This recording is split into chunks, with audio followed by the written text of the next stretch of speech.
En faisant des tests, on se rend compte que, OK, il y a des enfin, qu'est-ce que je raconte?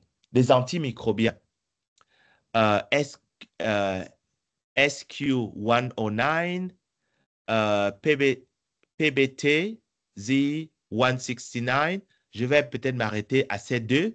Alors, lorsque vous regardez ces deux, OK, ici, ça, c'est la souche de Mycobacterium ulcerans. OK? Ça, c'est une souche de Mycobacterium ulcerans que j'ai obtenue de la Belgique. Et cette souche de Mycobacterium ulcerans, je l'ai obtenue d'ici d'une compagnie américaine, ici. Et on voit en fait que là, par exemple, cet antimicrobien a une activité contre cette souche ici. Et on peut voir ce qu'on appelle le minimum inhibitory concentration, OK? La concentration euh, minimum qui cause l'inhibition des bactéries dans la croissance. Et puis, il y a la concentration minimum inhibitrice qui est... Non, qu'est-ce que je raconte? La minimum bactericidal concentration, c'est la concentration bactéricide minimum. Donc, quelle est la concentration minimum qu'il faut pour tuer la bactérie? Cette concentration, c'est 6,25 microgrammes par millilitre. Ça, c'est ce que j'ai trouvé. Et en termes de ratio, je ne vais pas vous embêter avec les détails, mais je vous en parle quand même. En termes de ratio, OK, MBC par MIC, le ratio ici est de 2. En d'autres termes, vous avez besoin de 2 fois la concentration inhibitrice pour en fait tuer la bactérie. Vous me suivez? Oui, monsieur. OK? La Oui, raison pour monsieur. laquelle, la raison pour laquelle cette information est importante, c'est que maintenant, quand on va dire on passe à des tests in vivo, on va maintenant dire que, OK, nous, on n'est pas intéressé par l'inhibition de la bactérie dans le traitement euh, contre l'ulcère de Bureli. Nous, on veut tuer la bactérie. Et parce qu'on veut tuer la bactérie, le MBC nous importe beaucoup. Et parce que le MBC nous importe beaucoup, nous, on va se focaliser sur ça. OK? Et si on a montré que in vitro, le MBC est de 6,25 microgrammes millilitres, quand on va passer in vivo, on va dire que on veut vraiment s'assurer que ce gars meurt. On va peut-être multiplier la concentration par 3 ou 4. D'accord? Et si on multiplie la concentration par 3 ou 4, on va regarder que, OK, bon, oui, on a multiplié cette concentration-là. Un, est-ce que la bactérie meurt toujours? On doit s'assurer que oui, la bactérie va toujours mourir. Ça, c'est la première chose. Deux, mais si la bactérie meurt, est-ce que cette concentration-là va être un problème pour les cellules de l'hôte? Si la réponse est non, on va se dire que yes, on est content. Si la réponse est oui, on va se dire que oh non, c'est pas possible. On va avoir un problème, peut-être, de ce qu'on appelle l'index thérapeutique. Vous avez parlé d'index thérapeutique dans les traitements? Quelqu'un a parlé de pharmacologie? Si vous avez parlé de pharmacologie, ça veut dire que vous avez vu les index thérapeutiques. Oui, non, peut-être? Monsieur, c'est quoi c'est? L'index Non, thérapeutique. monsieur. Vous n'avez pas parlé d'index thérapeutique? OK. Non, Je dis monsieur. c'est quoi? En, en fait, l'index thérapeutique est un indicateur, une valeur qu'on détermine pour voir si la quantité de médicaments nécessaires pour traiter la bactérie dans le corps est capable de provoquer une toxicité au niveau du patient. On veut s'assurer que l'index thérapeutique soit aussi grand que possible, c'est-à-dire qu'il faut une quantité minimum capable de traiter la bactérie dans le patient, alors que la quantité de médicaments qui est responsable pour la toxicité est élevée. Donc, si on a besoin d'une grande quantité de médicaments pour causer la toxicité dans l'individu, alors qu'on a besoin d'une très petite dose pour tuer la bactérie de manière efficace dans l'individu, ça veut dire qu'on peut se contenter de très petites quantités du médicament pour éviter la toxicité dans l'individu, de telle sorte qu'on arrive à détruire la bactérie tout en gardant un patient avec des organes sains, on dit on dit un organe ou une organe? Un organe. Des organes sains, et on peut faire ce traitement-là en toute confiance. OK? Donc, le médicament a un bon index thérapeutique lorsque l'index thérapeutique est élevé, est au-dessus de 1, est très positif. Par exemple, si vous prenez le cas de la pénicilline, dans le traitement des Staphylococcus aureus, OK? L'index thérapeutique de la pénicilline est très élevé. Ça veut dire qu'on peut utiliser la pénicilline à tout moment, que ce soit chez les enfants, les adultes, pour traiter les cas d'infection à Staphylococcus aureus ou bien Streptococcus pyogenes sans problème, sans espérer avoir des effets secondaires importants. OK? Je vais fermer cette parenthèse-là parce que c'est vraiment pas ça le but de la discussion. OK? Donc, je vais revenir ici.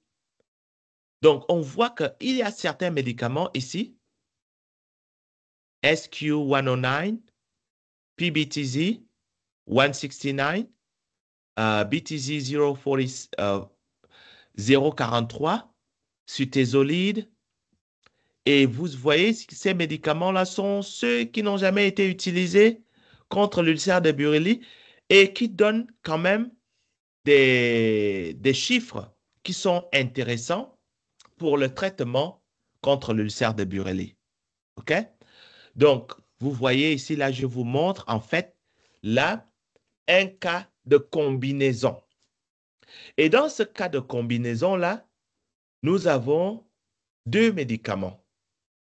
Vous avez le médicament PBTZ 169 et vous avez le médicament SQ109, SQ109. OK? Et on se pose la question suivante. Lorsque les deux médicaments sont utilisés de manière individuelle, qu'est-ce qu'on voit? OK? Ça, c'est d'une part. D'autre part, lorsque les deux médicaments sont utilisés en combinaison, qu'est-ce qu'on voit? Est-ce qu'on voit une synergie? Est-ce qu'on voit une interférence entre les deux? Ou est-ce qu'on voit un effet d'addition? Bref. Donc, lorsque la bactérie ne pousse pas, tout est bleu. D'accord? Lorsque la bactérie pousse, c'est rose ou violet. OK? Je ne vais pas vous rentrer dans les détails, mais ce qu'on a essayé de faire, c'est de montrer que, OK, lorsqu'on amène les deux ensemble, est-ce qu'on peut les envisager pour une combinaison dans le sens de la limite des cas de résistance aux antimicrobiens? OK? Parce qu'on ne veut pas essayer d'utiliser un antimicrobien et puis trouver que la bactérie maintenant commence à montrer des résistances à cet antimicrobien-là. Pour ne pas prendre de chance, on fait des combinaisons, juste comme on a fait ici, je vais vous montrer. Juste comme on a fait ici, rifampicine, streptomycine, on les utilise en combinaison sur un cadre clinique. Rifampicine, moxifloxacine, on les utilise en combinaison. Et rifampicine, clarithromycine, aussi en combinaison. D'accord? Donc, on veut tester la même chose quand il s'agit des nouveaux antimicrobiens qui sont prometteurs. Bref, donc je vous passe certains détails, particulièrement ces détails ici, je vous les passe. Est-ce que je devrais vous les passer? Non, je ne vous les passe pas. OK. Je vais voir un peu comment ça marche la combinaison parce que vu que vous êtes en biotech, biomed, ça, c'est des concepts qui sont très importants pour vous. Donc, je vais revenir en arrière. Ici, donc, ça, c'est un échiquier de combinaison. Vous avez l'échiquier de combinaison ici. Et vous pouvez voir les concentrations en médicaments qui vont de grandes concentrations aux petites concentrations.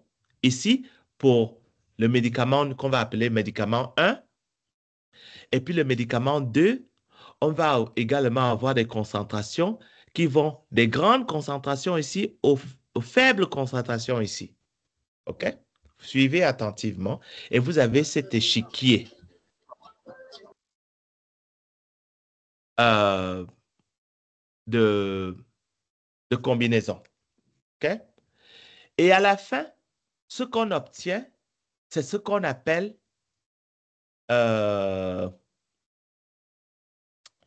index fractionnaire. Et cet index fractionnaire nous permet d'établir si deux antimicrobiens agissent de manière synergique ou de manière antagonistique ou de manière additive. Si l'index de concentration fractionnaire inhibitrice est inférieur à 0,5, on dit que l'interaction entre les deux antimicrobiens est synergique. Si l'index fractionnaire est supérieur à 0,5, mais inférieur à 4, il n'y a pas d'interaction entre les deux médicaments. Ça veut dire qu'on a un effet d'addition.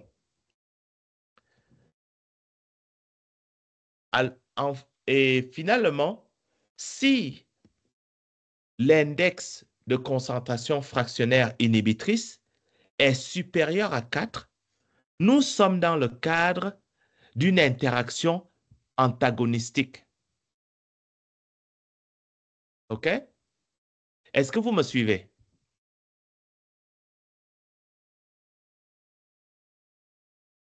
Oui, monsieur. OK. Monsieur, vous pouvez reprendre, s'il vous plaît. Oui. Donc, on va définir, à partir de l'échiquier ici, on va définir l'index de concentration fractionnaire inhibitrice. OK? Index de concentration fractionnaire inhibitrice. Alors, quand on parle de concentration fractionnaire, on parle de quoi? On parle de concentration du médicament 1. Ça, c'est une des concentrations. Et des concentrations du médicament 2. Ça, c'est une des concentrations. Donc, on va considérer que c'est une concentration fractionnaire parce qu'on isole les deux médicaments. OK? Maintenant, à quel moment il y a inhibition et à quel moment il n'y a pas inhibition. Donc, jusqu'à présent, vous me suivez lorsque vous me demandez de répéter, n'est-ce pas? Oui, monsieur. Oui, OK. monsieur. Donc maintenant, ce FICI, OK? Fractionary Inhibitory Concentration. Fractionary Inhibitory Concentration Index. OK? Fractionary Inhibitory Concentration Index, index de concentration fractionnaire inhibitrice. D'accord? Si la valeur est inférieure ou égale à 0,5, l'interaction entre les deux médicaments est dite synergique. Vous me suivez, n'est-ce pas? Oui, monsieur. Maintenant, si la valeur est entre 0,5, supérieur, je veux dire, supérieur à 0,5, mais inférieur à 4, il n'y a pas d'interaction entre les deux médicaments. Ça veut dire qu'on a un effet d'addition. Finalement, si le FICI est supérieur à 4, on a une interaction antagonistique. En d'autres termes, ne mélangez pas les deux médicaments. OK? Il ne faut pas mélanger les deux médicaments. Vous avez entendu des situations où on vous dit, OK, vous êtes malade, vous devez prendre un médicament, vous devez prendre un traitement, mais pendant que vous prenez le traitement, ne prenez pas tel médicament et tel médicament ensemble. Hein? Vous avez entendu parler de ça, n'est-ce pas? Oui, monsieur. Voilà. À la pharmacie. Voilà. On va dire, monsieur ou bien, il ne faut pas mélanger tel médicament et tel médicament. Ne prenez pas la bière pendant que vous prenez tel médicament. C'est parce qu'il y a une interaction. OK? Bref. Donc, on a regardé tout ça. OK? Ce que je ne vais pas vous embêter, ce sont les résultats. Je ne vais pas vous embêter avec les résultats. D'accord? Mais les concepts, je vais vous embêter avec ça. OK? Donc, je vous passe les résultats. OK? Et je vous passe également les résultats ici. Maintenant, quelques conclusions.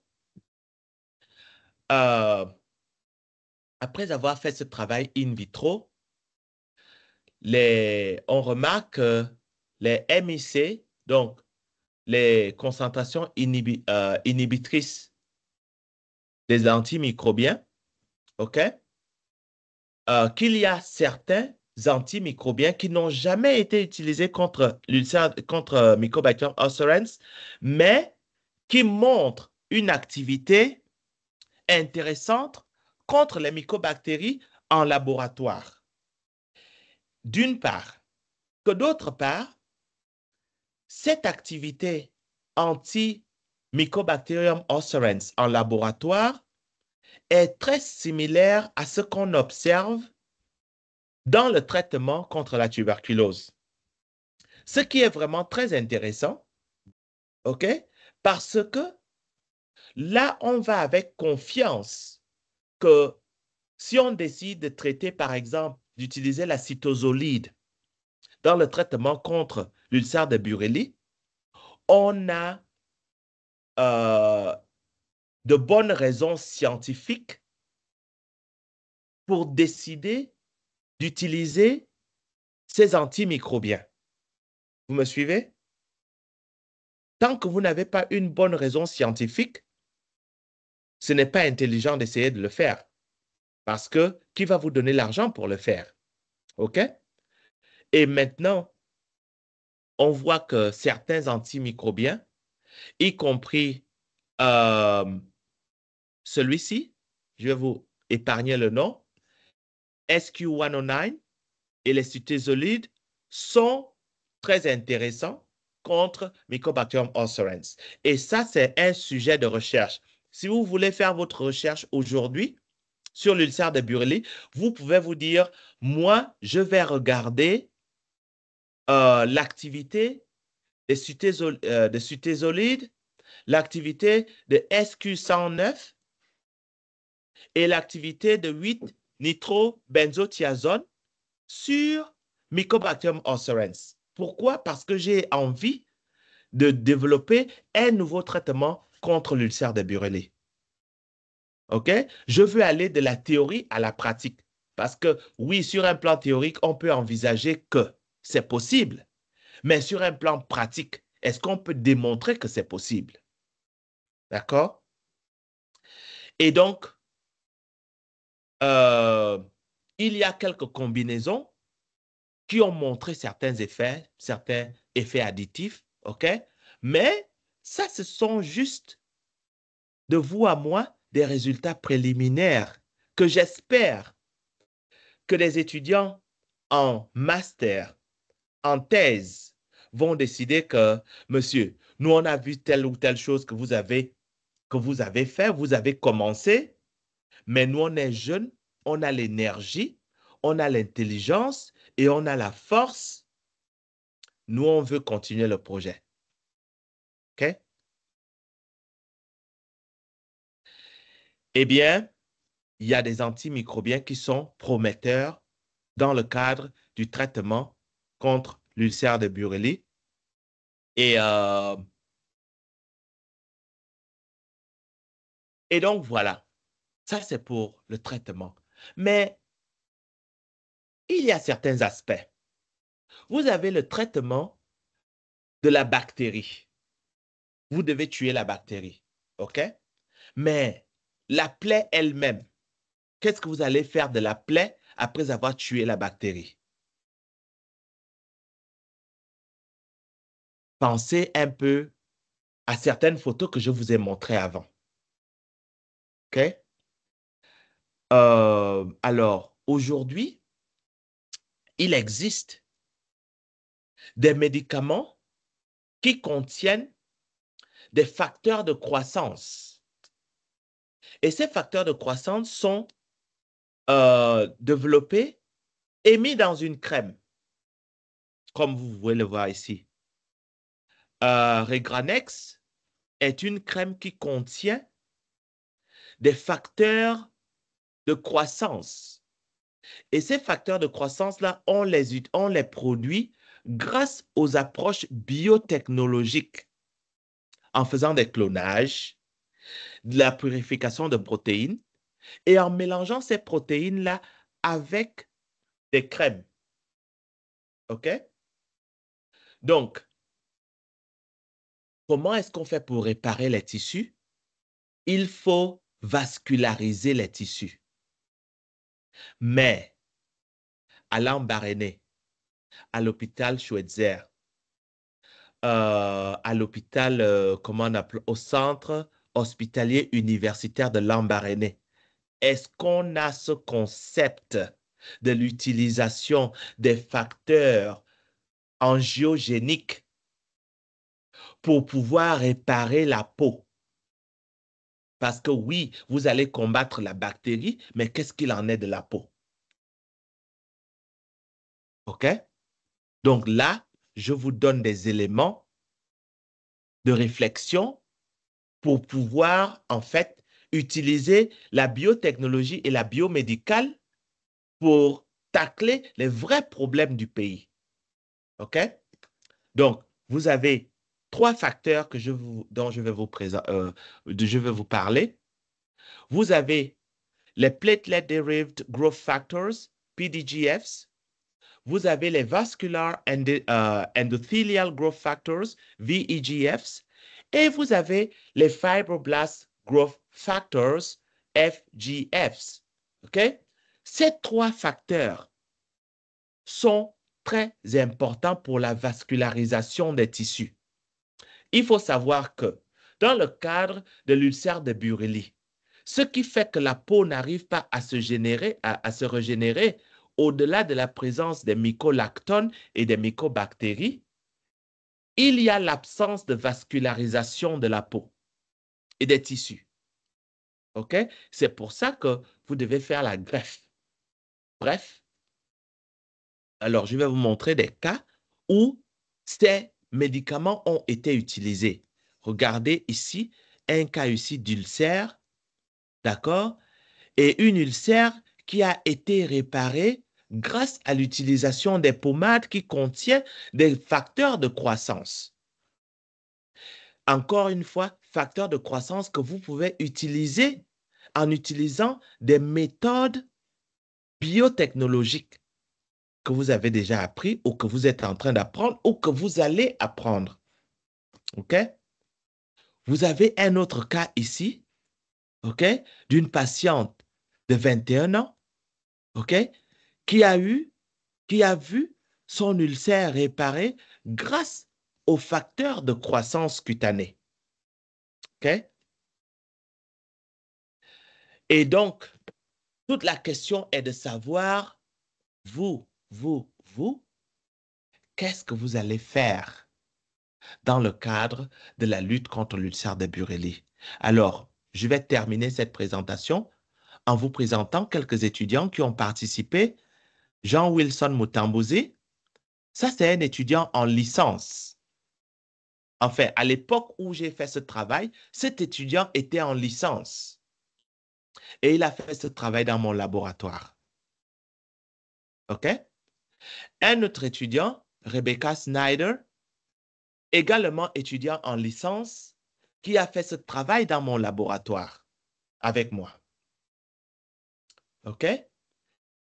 Et la recherche a été supportée par Kent State University. OK? Et donc, merci pour votre participation. Est-ce que vous avez des questions?